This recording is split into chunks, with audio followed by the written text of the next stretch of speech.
اپنے آپ کے اندر دیکھو کہ تم کچھ عرصہ پہلے کیا تھے۔ کسی کی عمر 50 سال ہے، 50 سال پیچھے چلا جائے کہاں تھا؟ نہیں تھا۔ کنتم امواتا، مردہ تھے۔ باپ کی پشت میں تم ایک پانی کی بوند کے علاوہ کیا تھے؟ کیا اوقات تھے تمہارے؟ اپنی اوقات دیکھو۔ کنتم امواتا، تم مردہ تھے۔ فاحیاکم، تمہیں تمہاری ماں کے شکم میں لا کر اس نے زندگی دی۔ پھر تمہیں مالک الملک نے ماں کے شکم سے باہر اس دنیا کے پیٹ میں لا کر اللہ پاک نے تمہیں زندگی دی۔ پھر اس زندگی میں اللہ پاک نے تمہیں کتنی نعمتوں سے نوازا، کوئی ایک ایک نعمت کا حساب دے سکتے ہو؟ وَإِن تَعُدُّوا نِعْمَةَ اللَّهِ لَا تُحْصُوهَا، اگر تم اللہ کی نعمتوں کو شمار میں لانا چاہو، کیا تمہارے پاس کوئی ایسا کمپیوٹر، کیا تمہارے پاس کوئی ایسا کیلکولیٹر ہے کہ اس کی نعمتوں کو تم شمار کر سکو؟ اور پھر اس کی نعمتیں بھی ایسی، ایک سانس کے ساتھ وابستہ جتنی نعمتیں ہیں ان نعمتوں کو تو گن کر دیکھو کہ سورج کی کرنوں سے موسم کی تغیر و تبدل تک، اور پھر تمہارے غذا سے لے کر تمہاری ایک ایک سانس کے ساتھ جتنی نعمتیں وابستہ ہیں، ذرا کبھی بیٹھ کر وہ گن کر تو دیکھو، ایک سانس کے ساتھ جو نعمتیں وابستہ ہیں، کہ اگر اللہ رب العزت اس ہوا کو تھوڑی دیر کے لیے روک دے تمہاری سانس کہاں ہے؟ اگر خالق کائنات اس زمین کو تمہارے قدموں کے نیچے سے نکال دے تمہاری سانس کہاں ہے؟ اگر مالک الملک ان سورج کی کرنوں کو روک دے تمہاری سانسیں کہاں ہیں؟ ایک ایک سانس کے ساتھ جو مالک الملک کی نعمتیں وابستہ ہیں۔ اللہ پاک فرماتا ہے کیف تکفرون باللہ، اگر غور کرو تم واقعی انسان بن کر اللہ کے دیے ہوئے عقل و شعور کو استعمال کر کے اگر تم اس کی نعمتوں کو تم گننا چاہو، شمار میں لانا چاہو، آنکھیں کھول کر دیکھو، عقل اور شعور کے اوپر پڑے ہوئے پردوں کو اگر ہٹا کر دیکھو تو کیف تکفرون باللہ، کہ تم اللہ کا انکار کر ہی کیسے سکتے ہو؟ وَكُنْتُمْ أَمْوَاتًا فَأَحْيَاكُمْ، تم مردہ تھے، اللہ پاک نے تمہیں زندگی دی، اللہ پاک نے زندگی دی۔ اب کیسے مردہ؟ پانی کی بوند سے خون کا لوتھڑا، خون کے لوتھڑے کے بعد گوشت کی بوٹی کے اندر پھر مالک الملک نے ہڈیاں پیدا کی، یہاں تک بے سدھ بے خبر مردہ۔ پھر اس کے بعد بلکہ یہاں تک یار میں حیران ہوتا ہوں، ابھی میرے پاس لوگوں کا آنا جانا رہتا ہے، دم کرانے والے آتے ہیں، میں حیران ہوتا ہوں، مہینہ گزرا ہوتا ہے، جاتے ہیں خاتون جو امید کے ساتھ ہوتی ہے، ڈاکٹروں کے پاس جاتے ہیں، کہتے ہیں جی اس کے دل کی دھڑکن نہیں ہے، اس کی فلاں حرکت نہیں ہے، فلاں حرکت، ابھی مہینہ نہیں ہوا، وہ جو ماں کے شکم میں ابھی وہ نطفہ ٹھہرا، ابھی حمل ٹھہرا، 2 مہینے ہوئے، 3 مہینے ہوئے، وہ کہتے ہیں حرکت صحیح نہیں ہے، دل کی دھڑکن صحیح نہیں ہے۔ یار یہ دھڑکنیں اس وقت بھی تجھے جو رب دے رہا ہے، ذرا غور تو کر، کیف تکفرون باللہ۔ یہاں پر ایک بات اور بھی میں صاحب تفسیر مظہری قاضی ثناء اللہ پانی پتی رحمۃ اللہ کے تعالی علیہ کے حوالے سے کرنا چاہتا ہوں، کیف تکفرون باللہ وکنتم امواتا فاحیاکم۔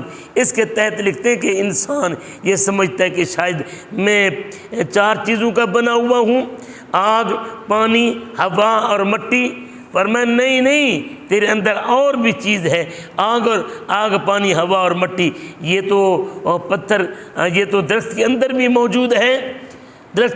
موجود ہے، اور پھر اس کے اندر اور کون سی چیز ہے؟ اس کے اندر ہے عقل حیوانی، جس کے ساتھ وہ حرکت بالارادہ کرتا ہے، وہ چل سکتا ہے، اپنے اوپر ہونے والے حملے سے اپنے آپ کو محفوظ رکھ سکتا ہے، دیکھ سکتا ہے، وہ ایک جگہ سے دوسری جگہ منتقل ہو سکتا ہے، کھا سکتا ہے، پی سکتا ہے، اسے عقل حیوانی کہتے ہیں۔ 5ویں چیز اس کے اندر شامل کر کے کہتے ہیں کہ جناب یہ انسان ہے۔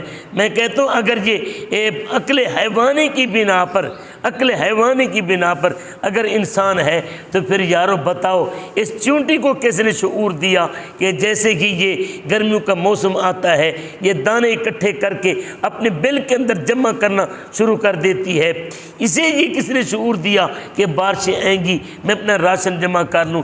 یار یہ اپنی زندگی کی اپنی روٹی کی فکر تو اس چونٹی کو بھی ملی ہوئی ہے۔ اگر تیرے اندر بھی یہی کمال ہے کہ تو روزی جمع کر لیتا ہے، سالوں کا تو راشن جمع کر لیتا ہے، صدیوں کے تو گھر اپنے آرام کے لیے بنا لیتا ہے، یہ گھر تو یار اگر جا کر دیکھو ایک سانپ کے بل کے اندر جا کر دیکھو، وہاں پر سانپ کے بل شروع سے اگر آپ جائیں تو ایک ہی سوراخ ہوگا، لیکن جب اندر جائیں گے تو مادہ کے لیے الگ ہول بنا ہوتا ہے اور نر کے لیے الگ ہول بنا ہوتا ہے۔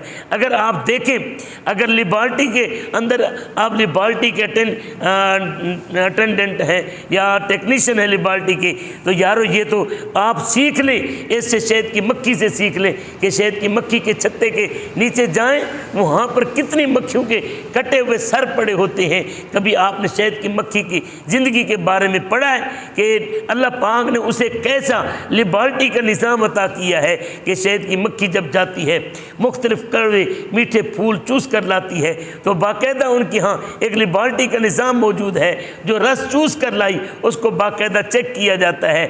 اگر انسان کے لیے مفید ہے تو پھر اس کے چھتے میں اسے وہ رس اتارنے کی اور جمع کرنے کی اجازت ہے۔ اگر زہریلا رس جو انسان کے لیے قاتل ہے وہ چوس کر لائی ہے تو اس رس چوس کر لانے والی مکھی کو باقاعدہ سزائے موت دی جاتی ہے، اس کا سر اتارا جاتا ہے۔ کبھی یہ سوچ کر تو دیکھو یہ نظام عدل اور یہ نظام ٹیکنیکل نظام یہ اللہ پاک نے انہیں بھی تو دیا ہے، یہ شعور انہیں بھی تو دیا ہے۔ ان کے گھر کو دیکھو جو ان کے ایک 8 کونے والا گھر ہے مکھی کا، کبھی آپ نے وہ دیکھا؟ یہ گھونسلہ جو درختوں کے اوپر بنا ہوا ہے، تیرے بنے ہوئے گھروں کے اوپر زلزلہ آئے تو شہر کے شہر بالا کوٹ کی طرح ملیہ میٹ ہو جاتے ہیں اور مظفر آباد کی طرح خاک چلے جاتے ہیں، لیکن ایک چڑیا نے جو گھونسلہ بنایا، طوفان آئے، آندھی آئے، درخت گر جائے، بے شک گر جائے، لیکن اس ٹہنی تو ٹوٹ سکتی ہے مگر اس کا گھونسلہ نہیں گرے گا طوفان میں بھی آندھی میں بھی۔ یہ اس کو کس نے دیا ہے؟ یار اس کے اندر اگر غور کرو تو پھر یہ عقل حیوانی کی بنا پر اگر انسان ہے تو پھر یہ تو ان پرندوں کے اندر بھی موجود ہے، اس مکھی کے اندر بھی موجود ہے، اس چونٹی کے اندر بھی موجود ہے، ایسے کے اندر بھی موجود ہے جو سانپ ہے۔ بلکہ پچھلے دنوں میں نے ایک ویڈیو دیکھی انڈیا کے ایک شہر میں، وہاں بندر بہت زیادہ ہیں، انہوں نے کیا کیا، روٹی کے اوپر زہر لگایا اور زہر لگا کر بندروں کے لیے ڈال دی۔ اب بندر آئے انہوں نے سونگا، روٹی کو نہیں کھایا، گئے جنگل میں، انہوں نے چن کر درختوں سے پتے کھائے اور پتے کھا کر آ کر انہوں نے وہ روٹی کھائی، پھر جا کر وہ پتے کھا لیے۔ اب وہ پتے جو کھائے ان کو پتہ تھا کہ اس زہر کا تریاق ہے۔ یار یہ طب کا نظام، یہ میڈیسن، یہ میڈیکل فکر اور تھاٹ انہیں کس نے دی ہے؟ کبھی اللہ پاک کی قدرت کے اوپر غور تو کرو، کیف تکفرون باللہ وکنتم امواتا فاحیاکم۔ اگر اسی کی بنا پر انسان ہے کہ جناب میں ڈاکٹر بن گیا، میں انجینئر بن گیا، میں جناب بڑے گھر بنانے والا بن گیا، میں پیسہ کمانے والا بن گیا، تو یار اتنا تو یہ کیڑے مکوڑے جانور بندر یہ بھی کر رہے ہیں، تیرے اندر کیا کمال ہے؟ آئیے میں یہاں پر بتانا چاہتا ہوں، صاحب تفسیر مظہری فرماتے ہیں تیرے اندر یہ فقط 5 چیزیں نہیں، تیرے اندر 5 چیزیں اور بھی ہیں، 5 چیزیں اور بھی ہیں۔ وہ کون سی ہیں؟ وہ قلب، روح، سر، خفی، اخفا، یہ 5 چیزیں ہیں۔ یہ 5 چیزیں جس کی جانب اقبال نے کہا تھا، اے طائر لاہوتی اس رزق سے موت اچھی جس رزق سے آتی ہو پرواز میں کوتاہی۔ لاہوت جہاں جبریل کے پر جلتے ہیں وہاں سے قلب کا مقام شروع ہوتا ہے، جہاں قلب کا نور کا طبق ختم ہوتا ہے آگے روح کا شروع ہوتا ہے، جہاں روح کا طبق ختم ہوتا ہے آگے سر کا مقام شروع ہوتا ہے، سر کا مقام جہاں ختم ہوتا ہے آگے خفی کا مقام شروع ہوتا ہے، خفی کے بعد پھر آگے اکفا کا عروج ہے، اور یہ مقام محمدیت ہے اور مقام بلندی کا ہے۔ ان 5 انوار کے طبقات سے نور لے کر اللہ پاک نے تیرے جسم کے اندر رکھا، اور یہی چیز ہے جس کو روح کہا جاتا ہے۔ یسألونک عن الروح قل هو من امر ربی، تیرے اندر جب یہ روح آئی پھر تو انسان بنا۔ آگ، پانی، ہوا، مٹی، عقل حیوانی، قلب، روح، سر، خفی، اکفا، یہ 12 چیزیں ملیں، 5 چیزیں یہاں پر، یہ 10 چیزیں جو ہیں یہ آپ کے اندر موجود ہیں۔ 10 چیزیں جب ملتی ہیں پھر جا کر انسان بنتا ہے۔ ہم 5 چیزوں کی آرائش، زیبائش اور اس کی خوراک کا بندوبست کرتے ہیں۔ وہ کون کون سی ہیں؟ یہ کھانا میری آگ، پانی، ہوا، مٹی، یہ اور عقل حیوانی کو سلامت رکھنے کے لیے، یہ ہوا، آگ، پانی، ہوا، مٹی اور عقل حیوانی کو سلامت رکھنے کے لیے ہے۔ پانی ہے، یہ جتنے پھل ہیں یہ اس کو سلامت رکھنے کے لیے ہیں۔ لیکن اگلی جو قلب، روح، سر، خفی، اکفا ہے، یہ 5 چیزیں اللہ کے ذکر سے زندہ رہتی ہیں۔ لیکن افسوس اس بات کا ہے کہ ہم نے یہ عالم خلق سے کہا جاتا ہے، جہاں جبریل کی رسائی اس کے نیچے عالم خلق ہے، جہاں جبریل نہیں جا سکتا، میرے مصطفیٰ کی پرواز ہے، جہاں انسان جا سکتا ہے اسے عالم امر کہا جاتا ہے۔